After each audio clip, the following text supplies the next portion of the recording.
शादी के बाद लड़की को अपने पति की बात माननी चाहिए। यदि अपने माँ बाप की बात मानेगी तो मैं लिख के दे दूंगा स्टाम्प पेपर में, जो लड़की अपने माँ बाप की बात मानेगी उसका घर कभी बस ही नहीं सकता, चाहे वो कितनी भी समझदार क्यों ना हो। माँ बाप के हिसाब से घरों में बाग नहीं लगेगा, आग लगेगी। इसका एक जीता जागता मैं उदाहरण दे सकता हूं आपको, कहो तो दे दूं?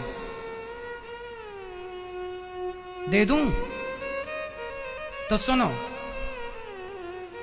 ये कथा मैंने एक दिन सुनाई थी पर इस मुद्दे पर नहीं सुनाई, इसलिए इस मुद्दे पर दोहरा देता हूं। महाभारत का युद्ध एक लड़की के पिता के कारण हुआ है। कौन है वो लड़की और कौन है वो पिता, सुन लो। महाराज शांतनु मत्स्यगंधा पर मोहित हो गए। कथा हमने सुनाई थी, केवल स्मरण कराएंगे आपको, समय पूरी सुनाने का नहीं है।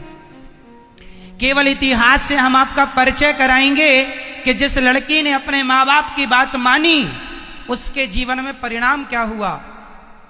महाभारत की जननी कौन है आज मैं आपको स्पष्ट कर देता हूं।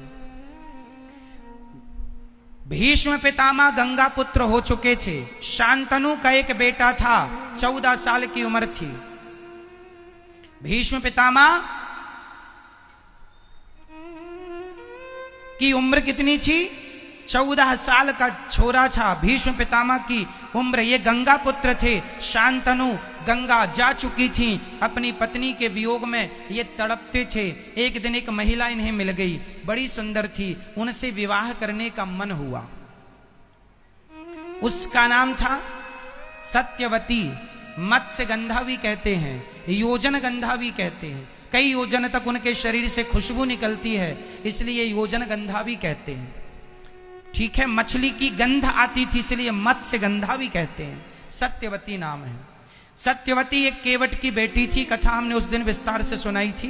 तो केवट मतलब लड़की का बाप। चलो, अब लड़की का बाप चला हस्तिनापुर।